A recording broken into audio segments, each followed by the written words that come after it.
back to another episode of the Back of a Length podcast. I'm Renee and Mark is here. Still going. That's every week with surprise. I really don't know how this is still a thing, but it is. I love it. Yeah, welcome back. Thanks to those people who keep coming back and making this a thing as well. Yes, well, it's usually our supporters over on Twitter that do that. Although, Mark, I must say, during this week, I have been pushing the podcast with some of my colleagues. Yep. Just so you know, last week I met up with some colleagues in my working professional job, not the podcast, and. Thank you for clarifying that, because I know that I didn't see you last week, so I knew exactly. I suppose our listeners probably didn't know, but anyway, crack on. Yeah, surprisingly, guys, this is not our main source of income / any income at all. Or any source of income. Yeah. Anyway, so I met these colleagues for the first time after sort of communicating with them via email. And I sort of explained, having some drinks, explained I had the podcast, I'm very excited. And then they were asking, how far does your cricket obsession go? And I tell you what, Mark, after you've all had a few wines, it's very hard to explain why you have 4 cardboard cutouts of black caps in your lounge, especially when I've put the mask of George Worker's face over Colin Munro. I think it would be quite difficult for you to explain that even if you hadn't had quite a few wines, because I still don't understand. I mean, I know the story, but I thought, because this is, so for those who don't know, Renee's got she's got a big cardboard cutout, and a housemate brought it home one night and she found it in the dumpster behind Denny's, probably where it belongs. Correct. And this was 2 years ago. And I thought, this would be a bit of a thing, she'll get rid of it after a few weeks. No. Why would I get rid of it? Still going. What are you going to do when you buy a house? Is that going to be a feature? Yes, absolutely. Also, I'm a millennial in Auckland. I'm never buying a house. Yeah, that is true. So how far, what was the worst thing that you said in terms of your cricket obsession? What was the point where you were like, I need to end this conversation? Did you say anything that bad? I've been with you when you've had wine and you come out with some stuff. Probably I just start to, because everyone always goes, oh, how did you get into cricket? And I tend to just be like, I really liked Tim Southee. Did you tell him the camping story from season 1? I know, I actually forgot about that till right now. That is a massive throwback. That is when I had a dream that I went camping with Tim Southee. He was really keen to see me. No, that didn't come up, but I know for next time to do that. Yeah, please do. Speaking of cricketing obsessions, I would feel a little bit remiss if we don't give a shout out to the Tom Bruce fan club this week, because we received some pretty direct feedback from those guys last week, and we would just like to clarify that we think that Tom Bruce is a fantastic cricketer, but in our opinion, and that is exactly what it is, it's an opinion, that's what we're not paid to do, we don't believe that Tom Bruce is going to be in the Test match squad anytime soon. But we would like to applaud the fanatics who just seem to be making it their mission. I swear to God, I've not had to charge this phone more than once a day since I got it, which is about 18 months ago. But last week, tested that quite significantly. Yes. What a fan club that is. And I love that they backed Tom Bruce. It really took me by surprise, which was a lot of sort of how I was speaking last week, was genuine surprise that Tom Bruce has this much of a fan club. But you know what?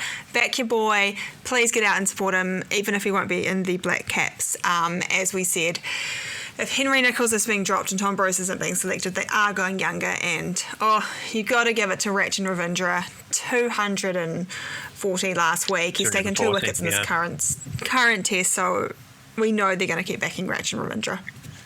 Yep, and they put Will Young in as well, so Renee has stopped her reckless spending for the next week, just in case he hits 100. You can talk about that for those who aren't aware. Yes, the second test kicks off today. Daryl Mitchell being ruled out with a foot injury, and Will Young has slotted into that spot down the order. Usually he has been opening when he's come in, but he's going to come in down the order in replacement of Daryl Mitchell. And I said a couple of weeks ago that if Will Young scores his maiden test century, I will donate $100 to a charity of choice, a New Zealand charity, as voted probably by our Twitter fans. Yep, very bold, very bold. The good news for you is at the point of recording this, we are recording this on Tuesday, so the first day of the test. Ratchet Revengers just picked up his third wicket. South Africa are 150 for 6. So, good news for Renee is that Will Young might only need to bat once at this rate, or if he bats twice, then it could be quite a tricky wicket, and therefore getting in and staying in could be quite difficult. So her money may be safe until Australia. It's such a dilemma because I would love Will Young to score this maiden Test century, but also I don't really want to part with $100. Yeah. That's awful. $100 was pretty bold, but well, it's going to a good 100. cause. So yeah, well, that's true. That is true. It's for a good cause. Hopefully, you get to see your second favourite cricketer making his maiden Test century, and the charity will be a lot better off for it. So hopefully, go Will Young. Go Will Young. Hopefully, we will bring you the updates on the current Test next week as it rolls on to day 2, 3, 4, and the coming week. So we thought, because we're sort of in between tests, let's sort of take a look at a bit of a challenge. A challenge was put to us on Twitter. A challenge was put to us on Twitter. I still just cannot get used to calling it that, I'll be honest. But yeah, a challenge was thrown out by @MAHooper19 on the old X/Twitter, whatever you prefer to call it. And the challenge is that he would love to see the podcast pick its all-time greatest Black Caps 11 for each version of the game. So we thought this week, it was a great challenge. Really looking forward to it from two perspectives. One, I'm really going to enjoy seeing how Renee shoehorns Michael Rippon and Will Young into the greatest ever Black Caps team of all time. And for myself, like, obviously I've followed cricket for a long time, but New Zealand wasn't really on the radar until I first came over to the country. So trying to go back through and remember when I was watching cricket, who kind of stood up for New Zealand at a time when they weren't overly prosperous. So that's going to be really interesting. I'm going to start with my team as a result of me probably knowing a little bit less about New Zealand cricket than what Renee does, although we'll let you guys be the judge on that one when the teams come through. So I've gone, number 1, I've gone Stephen Fleming. Averages 40 with the bat. Number 2, I've gone Nathan Astle. With an average of 37. Now, I do have a couple of honourable mentions here at the end, and I'll tell you who my honourable mentions are when you've said your team to see if my honourable mentions make your team. Number 3, can't obviously go any further than Kane Williamson, averaging 55. Ross Taylor makes it at number 4. And then I've gone Martin Crowe, who averages 45, and he's going to come in at number 5 as a middle-order batsman. The bit that I struggle with the most, and I'll be honest, I don't know many wicket-keepers in New Zealand, and I was tossing up between 2. So I went with Brendan McCullum, coming in at number 6 because he scored that 300, and he had an average of 39, which surprised me a little bit, I'll be honest. He had an average of 39, and he was a wicket-keeper in his earlier days. And I think the dynamism that he could bring to that middle order is probably what pipped him over another wicketkeeper who potentially may have made your team, so I'm not going to say who it is. Number 7 in the all-rounder role, I've gone for Chris Cairns. Really? I've gone Chris Cairns, right. So I was surprised at this, and this is something, so I was talking on Sunday night to my partner about it, and I was like, I just don't really know anybody, like, I know a few players, but since before I came to New Zealand, that's when I really became invested in New Zealand cricket. And she was like, Chris Cairns. And she was like, wait, did he bat or did he bowl? And I was like, I don't know. Turns out he did both. Yeah. So he took 218 wickets, right? And had an average of 33 with the bat. And I think they're really solid figures for a number 7 all-rounder. So I've gone with him as my all-rounder. Danny Vettori comes in as my spin option with 361 wickets. Richard Hadley obviously makes the cut at 9 with 431. Tim Southee and Trent Bolt wrap up my 10 and 11 spot. Interesting. Isn't it? Yeah. I've got 2 honourable mentions, but I'll let you go through yours. Oh, and just to clarify, my captain of that team, because we had to choose a captain as well. My captain, again, was very, very tough, but I went with Stephen Fleming. That's my 11. Very, very interesting. Would you like to know how many we've got the same? I reckon we've I'll probably run got 1, 2, 3, 4. I reckon we've got 6. The same. No, less. More, would you believe? More. Ah, nice. Okay. Sweet. Go. Okay, I'm going to go way back for my number 1. I'm going to go with Glenn Turner. You probably honourable mention? He wasn't an honourable mention, but I toyed I toyed between 3 opening batsmen alongside Stephen Fleming, and he was the one who didn't make the honourable mentions or the first 11. I think I would close. go with him for this partnership because 2 was Stephen Fleming. Yep. 3, obviously, Kane Williamson. 4, Martin Crowe. 5, Ross Taylor. So split the difference. Switcheroo. Now this is where you've gone completely wrong, Mark. 6 is BJ Watling as your wicket keeper. He is New Zealand's greatest wicket keeper. And also you've got to remember that when Brendan McCullum became good at batting was when he got let go of the wicket keeping duty. So that's what makes it really tough, and that's actually why Brendan McCullum is not in my first 11. That's a very, very good call out. 7, Daniel Vettori. 8, Richard Hadley. Now, 9, I hummed and hard, and I'm not convinced. But it's not. I just like how you're building up to try and justify the whole reason for selecting this player, and it gives me PTSD. Every time you build up something like this, it's only either Michael Rippon or Will Young. It is actually neither of those players. I've written Neil Wagner. He is currently in the greatest, but I don't know if he's in the all-time greatest. Yep, fair enough. And I think with his form slumping a little bit at the moment, although I say that, and he's taken a bunch of wickets today, I'm not quite sure. So we can debate that one, but then I agree, 10, 11, Tim Southee, Trent Boult. Yeah, I toyed with Neil Wagner as well, and the reason that I was considering including Neil Wagner in the greatest all-time 11 is we agreed that we had to put out a test team that we thought was going to be, everybody had a role to play, right, in this test team. It can't just be, your general, like your first 11 of Ben's, for example. You've got an opening bowler coming in, number 3 in the batting order, for example.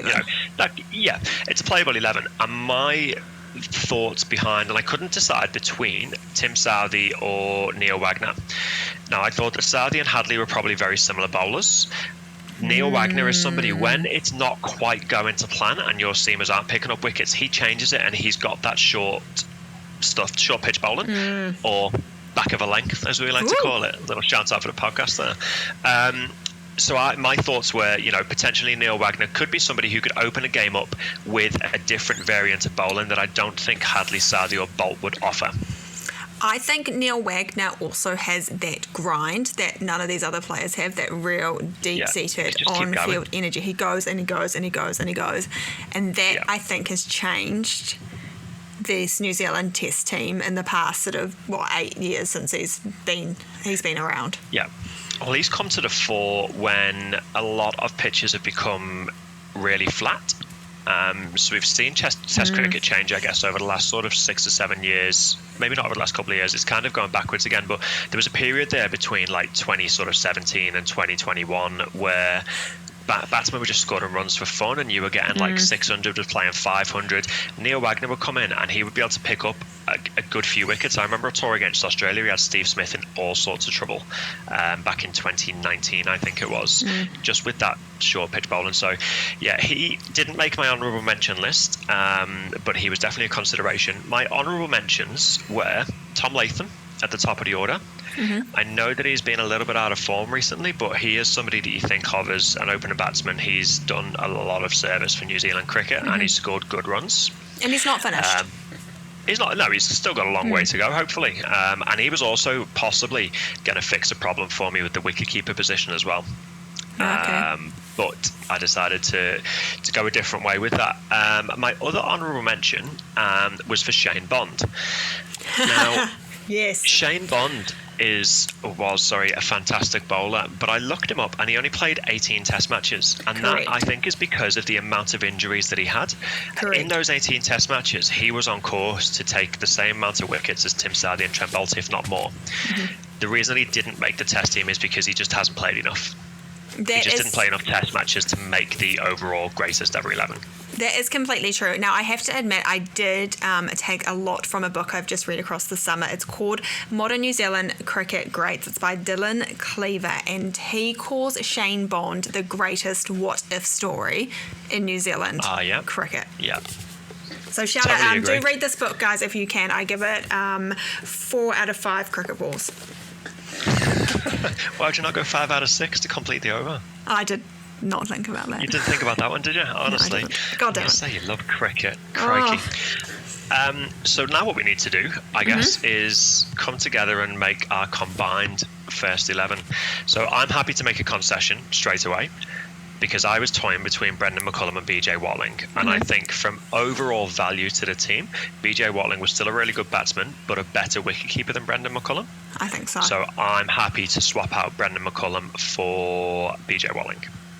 Okay, I will take that immediately, because BJ Watling is also one of my favourite black caps, like in the history of Everness.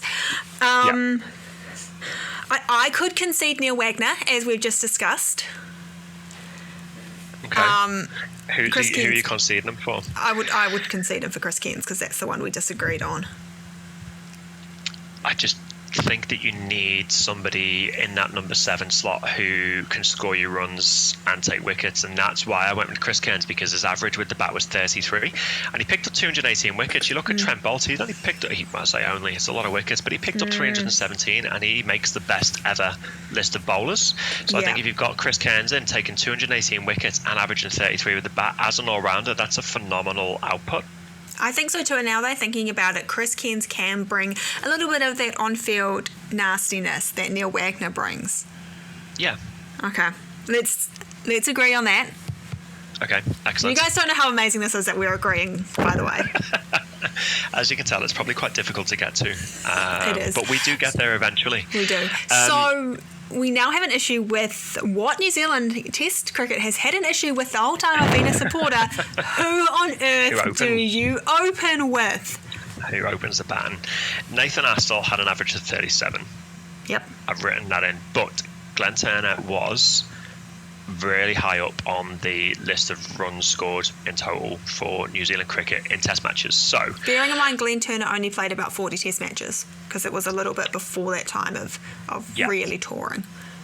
And the reason that I'm going to go Glenn Turner is you think about how much more difficult it was back in the days that he played to score runs as an opening batsman. You would play against a new ball on a pitch that was potentially uncovered. Your bats were thinner, edges wouldn't fly as far. You had to find the middle to score runs. You had to work a lot harder to score your runs. So the fact that he scored the volume of runs that he did, probably for me, just pushes him above Nathan Astle.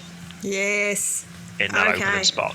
Let's lock it in. So our final confirmed New Zealand greatest Test team is Turner, Fleming, Williamson, Crowe, Taylor, Watling, Cairns, Vettori, Hadley, Southee, Boult. Give or take a few order shuffles. Yeah, that's a team. And captain, Mark, who are you calling for captain? I still maintain that Stephen Fleming was a fantastic captain. I agree. Who did you call as captain? I actually didn't call it in the end. I was going to call Kane Williamson just because he took that team to the World Test Championships and won it and sort of turned the team around. But I also will concede Fleming did that initially in the 90s, even though there was no World Test Championship. Yeah, but I'd say probably Kane Williamson had a better team now than what Fleming did back then. So Fleming for captain. And before I forget, running drinks, 12th man is Will Young. Sorry, just blew down my microphone there. I don't think there's been anybody better in world cricket at running the drinks than Will Young. So, yeah, he's definitely in there. we think we've got a really good team. I would challenge that team on their day to go toe-to-toe with the best. But if you are listening and you absolutely disagree with some of our decisions, please do get in touch and let us know, especially the guy who set the challenge in the first place. Yes, and please remember, really this is all just our opinions. Yes, just because a certain cricketer didn't make it doesn't mean that you need to go absolutely bonkers on us on the social media. Just let us know your polite opinions, please. That'd be really grateful for that. Next week, we will be having a look at our one-day team. Do get in touch, let us know. Also, let us know your thoughts on New Zealand, South Africa, as that test match continues this week. And then next week, we'll look ahead to Australia coming to our shores. Huge. I can't wait for that. Huge. I can't wait. I'm so excited. Really can't wait for that. Yeah, we are going to the 2 T20s at Eden Park, and we'll also be in Christchurch, Fano. So if you are down in Christchurch and going to the test match, we will be going for the first 4 days if it goes that long, 5 days if, God forbid, it does go that long. I'm really looking forward to it. I can't wait. Very excited.